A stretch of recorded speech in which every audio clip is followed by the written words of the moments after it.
ನಿಖಿಲ್ ನಿಖಿಲ್ ಏನಪ್ಪ ನಮ್ ತೋಟದಲ್ಲಿ ಇಷ್ಟೊಂದು ಇಳುವರಿ ಆಗಿದೆಯಲ್ಲ, ಹೆಂಗಪ್ಪ? ಅಪ್ಪಯ್ಯ ಇದೆಲ್ಲ ಟೆಕ್ನಾಲಜಿ ಬಳಸಿ ಆಗಿರೋದಪ್ಪಯ್ಯ. ಈ ಟೆಕ್ನಾಲಜಿಕಲಿ ಇಂಥ ಇಳುವರಿ ಬದನೆಕಾಯಿ ಬೆಳೆಯಕ್ಕೆ ಅಂತ ತಂತ್ರಜ್ಞಾನ ನಿನ್ಗ್ಯಾರಪ್ಪ ಹೇಳ್ಕೊಟ್ಟಿದ್ದು? ಅಪ್ಪಯ್ಯ, ನೀವು ಮುಖ್ಯಮಂತ್ರಿ ಆಗಿದ್ದಾಗ ಇಸ್ರೇಲ್ಗೆ ಹೋಗಿದ್ರಲ್ಲ, ಹೌದು. ಆ ಟೆಕ್ನಾಲಜಿ ಬಳಸ್ಕೊಂಡು ಮಾಡ್ತಾ ಇರೋದಪ್ಪಯ್ಯ. ಆ ತಂತ್ರಜ್ಞಾನ ಇನ್ನೂ ನೀನು ತಲೆಯಲ್ಲಿ ಮಡಿಕೊಂಡು ಬೆಳೀತಾ ಇದ್ದೆ ಅಂದ್ರೆ ನಿಜವಾದ ಮಣ್ಣಿನ ಮೊಮ್ಮಗನೇ ಅಪ್ಪ ನೀನು. ಅದಕ್ಕೆ ಇವತ್ತು ಕರ್ನಾಟಕದಲ್ಲಿ ನಮ್ಮನ್ನ ಮಣ್ಣಿನ ಮಕ್ಕಳಂತ ಹೇಳೋದು. ಹೌದು ಅಪ್ಪಯ್ಯ.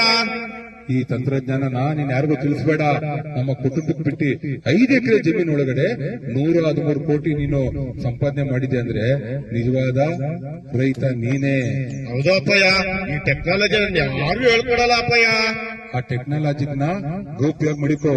ನನ್ನ ಹೆಸರಲ್ಲಿ ಇರ್ತಕ್ಕಂತ 44 ಎಕರೆ ಜಮೀನ್ ಇದೆಯಲ್ಲ, ಆ ಜಮೀನ್ನ ನೀನು ಮುಂದಿನ ದಿನದಲ್ಲಿ ಅಲ್ಲಿ ಬೇರೆ ಬೇರೆ ತರ ತರಕಾರಿ ಬೆಳೆಗಳನ್ನೆಲ್ಲ ಬೆಳಿ.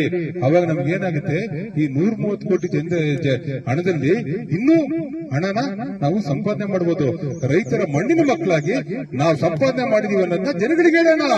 ಆಯ್ತು ಅಪ್ಪಯ್ಯ, ಹಂಗೆ ಮಾಡೋಣ ಅಪ್ಪಯ್ಯ. ಬ್ರದರ್ ನೋಡಿ, ನಮ್ಮ ನಿಖಿಲ್ ಎಷ್ಟು ಕಷ್ಟ ಬಿದ್ದಿ ಇವತ್ತು ಬದನೆಕಾಯಿ ಬೆಳೆದಿ ಇವತ್ತು ಕೋಟಿಗಟ್ಟಲೆ ಹಣ ಸಂಪಾದನೆ ಮಾಡಿದ್ದಾನೆ. ನಮ್ಮ ರೈತರು ಅಷ್ಟೇ ಇದೇ ತಂತ್ರಜ್ಞಾನ ಉಪಯೋಗಿಸಿ ನಮ್ಮ ನಿಖಿಲ್ ತರ ಕೋಟಿಗಟ್ಟಲೆ ಹಣ ಸಂಪಾದನೆ ಮಾಡಿ. ನಿಖಿಲ್ ಈಗಾಗ್ಲೇ ಸಂಜೆ ಆಯ್ತಾಯ್ತು. ನೀನು ಬೆಳೆದಿರೋದ್ನೆಲ್ಲ ಒಂದು ಮಂಗ್ರಿಗೆ ಹಾಕು. ಬದನೆಕಾಯಿನೆಲ್ಲ ಮಾರುಕಟ್ಟೆಗೆ ಮಾರ್ಬಿಡೋಣ. ಯಾಕಂದ್ರೆ ಸೂರ್ಯ ಮುಳುಗ್ತಾ ಇದ್ದಾನೆ. ಇದ್ಕೋ ಟ್ರಾಕ್ಟರ್ ಬಂದಿದೆ, ಬದನೆಕಾಯಿನೆಲ್ಲ ತಗೊಂಡು ಮಾರ್ಕೆಟಿಗೆ ಹಾಕ್ಬಿಡು, ಆಯ್ತಾ?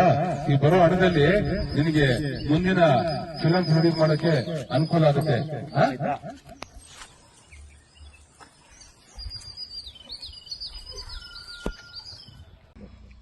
ನಿಖಿಲ್ ಏನಪ್ಪ ನಮ್ ತೋಟದಲ್ಲಿ ಇಷ್ಟೊಂದು ಇಳುವರಿ ಆಗಿದೆಯಲ್ಲ, ಹೆಂಗಪ್ಪ? ಅಪ್ಪಯ್ಯ ಇದೆಲ್ಲ ಟೆಕ್ನಾಲಜಿ ಬಳಸಿ ಆಗಿರೋದಪ್ಪಯ್ಯ. ಈ ಟೆಕ್ನಾಲಜಿಕಲಿ ಇಂಥ ಇಳುವರಿ ಬದನೆಕಾಯಿ ಬೆಳೆಯಕ್ಕೆ ಅಂತ ತಂತ್ರಜ್ಞಾನ ನಿನ್ಗ್ಯಾರಪ್ಪ ಹೇಳ್ಕೊಟ್ಟಿದ್ದು? ಅಪ್ಪಯ್ಯ, ನೀವು ಮುಖ್ಯಮಂತ್ರಿ ಆಗಿದ್ದಾಗ ಇಸ್ರೇಲ್ಗೆ ಹೋಗಿದ್ರಲ್ಲ, ಹೌದು. ಆ ಟೆಕ್ನಾಲಜಿ ಬಳಸ್ಕೊಂಡು ಮಾಡ್ತಾ ಇರೋದಪ್ಪಯ್ಯ. ಆ ತಂತ್ರಜ್ಞಾನ ಇನ್ನೂ ನೀನು ತಲೆಯಲ್ಲಿ ಮಡಿಕೊಂಡು ಬೆಳೀತಾ ಇದ್ದೆ ಅಂದ್ರೆ ನಿಜವಾದ ಮಣ್ಣಿನ ಮೊಮ್ಮಗನೇ ಅಪ್ಪ ನೀನು. ಅದಕ್ಕೆ ಇವತ್ತು ಕರ್ನಾಟಕದಲ್ಲಿ ನಮ್ಮನ್ನ ಮಣ್ಣಿನ ಮಕ್ಕಳಂತ ಹೇಳೋದು. ಹೌದು ಅಪ್ಪಯ್ಯ. ಈ ತಂತ್ರಜ್ಞಾನನ ನೀನ್ ಯಾರಿಗೂ ತಿಳಿಸ್ಬೇಡ. ನಮ್ಮ ಕುಟುಂಬಕ್ಕೆ ಬಿಟ್ಟು 5 ಎಕರೆ ಜಮೀನು ಒಳಗಡೆ 113 ಕೋಟಿ ನೀನು ಸಂಪಾದನೆ ಮಾಡಿದೆ ಅಂದ್ರೆ ನಿಜವಾದ ರೈತ ನೀನೇ. ಹೌದು ಅಪ್ಪಯ್ಯ, ಈ ಟೆಕ್ನಾಲಜಿ ಯಾರು ಹೇಳ್ಕೊಡಲ್ಲ ಅಪ್ಪಯ್ಯ. ಆ ಟೆಕ್ನಾಲಜಿನ ಉಪಯೋಗ ಮಾಡಿಕೋ. ನನ್ನ ಹೆಸರಲ್ಲಿ ಇರ್ತಕ್ಕಂತ 44 ಎಕರೆ ಜಮೀನ್ ಇದೆಯಲ್ಲ, ಆ ಜಮೀನ್ನ ನೀನು ಮುಂದಿನ ದಿನದಲ್ಲಿ ಅಲ್ಲಿ ಬೇರೆ ಬೇರೆ ತರ ತರಕಾರಿ ಬೆಳೆಗಳನ್ನೆಲ್ಲ ಬೆಳಿ. ಅವಾಗ ನಮ್ಗೆ ಏನಾಗುತ್ತೆ, ಈ 130 ಕೋಟಿ ಹಣದಲ್ಲಿ ಇನ್ನೂ ಹಣನ ನಾವು ಸಂಪಾದನೆ ಮಾಡಬಹುದು. ರೈತರ ಮಣ್ಣಿನ ಮಕ್ಕಳಾಗಿ ನಾವು ಸಂಪಾದನೆ ಮಾಡಿದೀವಿ ಅನ್ನೋದನ್ನ ಜನಗಳಿಗೆ ಹೇಳೋಣ. ಆಯ್ತು ಅಪ್ಪಯ್ಯ, ಹಂಗೆ ಮಾಡೋಣ ಅಪ್ಪಯ್ಯ. ಬ್ರದರ್ ನೋಡಿ, ನಮ್ಮ ನಿಖಿಲ್ ಎಷ್ಟು ಕಷ್ಟ ಬಿದ್ದಿ ಇವತ್ತು ಬದನೆಕಾಯಿ ಬೆಳೆದಿ ಇವತ್ತು ಕೋಟಿಗಟ್ಟಲೆ ಹಣ ಸಂಪಾದನೆ ಮಾಡಿದ್ದಾನೆ. ನಮ್ಮ ರೈತರು ಅಷ್ಟೇ ಇದೇ ತಂತ್ರಜ್ಞಾನ ಉಪಯೋಗಿಸಿ ನಮ್ಮ ನಿಖಿಲ್ ತರ ಕೋಟಿಗಟ್ಟಲೆ ಹಣ ಸಂಪಾದನೆ ಮಾಡಿ. ನಿಖಿಲ್ ಈಗಾಗ್ಲೇ ಸಂಜೆ ಆಯ್ತಾಯ್ತು.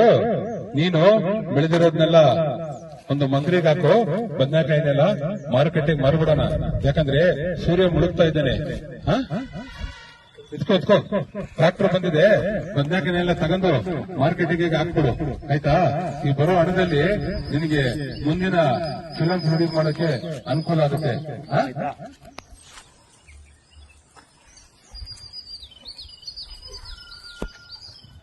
ನಿರ್ಭೀತ, ನಿಷ್ಪಕ್ಷಪಾತ, ವಿಶ್ವಾಸಾರ್ಹ ಸುದ್ದಿಗಳಿಗೆ ಮತ್ತೊಂದು ಹೆಸರಾಗಿರುವಂತ ನ್ಯೂಸ್ 18 ಕನ್ನಡ ಈಗ ಆಪ್ನಲ್ಲೂ ಲಭ್ಯವಿದೆ.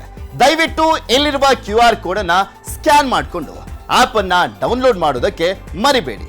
ನಿಮ್ಮ ಬೆಂಬಲ ಹೀಗೆ ಸದಾ ನಮ್ಮೊಂದಿಗಿರಲಿ. ಧನ್ಯವಾದ.